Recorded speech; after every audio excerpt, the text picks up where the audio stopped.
একটা গার্ডার করতে মোটামুটি অনেকটা সময় লাগে, অনেকদিন সময় লেগে যায়। তো এই গার্ডারটার কাজ প্রায় শেষের দিকেই, আর কিছু কিছু কাজ বাকি আছে। এই ছোটখাটো কিছু কাজ শেষ হইলেই এই গার্ডারটা ঢালাই হয়ে যাবে। পাশে যে গার্ডারটা আমি দাঁড়ায় আছি, এই পাশের গার্ডারটা ঢালাই হয়ে গেছে। এখন এই গার্ডারটার কাজ মোটামুটি শেষের দিকে। এখন শুধু সাইড শাটার লাগানো বাকি আছে, আর কিছু কিছু ভিতরে রড লাগানো বাকি আছে। এগুলো লাগানো হয়ে গেলেই এই গার্ডারের কাজ প্রায় শেষের দিকে হয়ে যাবে।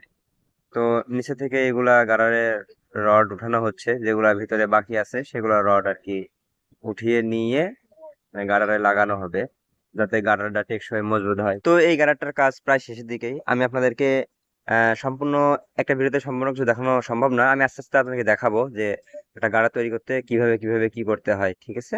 একবারে তো একটা ভিডিওতে সব কিছু দেখানো সম্ভব না, তো আমি আস্তে আস্তে চেষ্টা করবো আপনাদের মাঝে বক্স গার্ডার তৈরি করার ভিডিও তুলে ধরার জন্য। তো আপনারা সবাই আমার জন্য দোয়া করবেন ইনশাল্লাহ।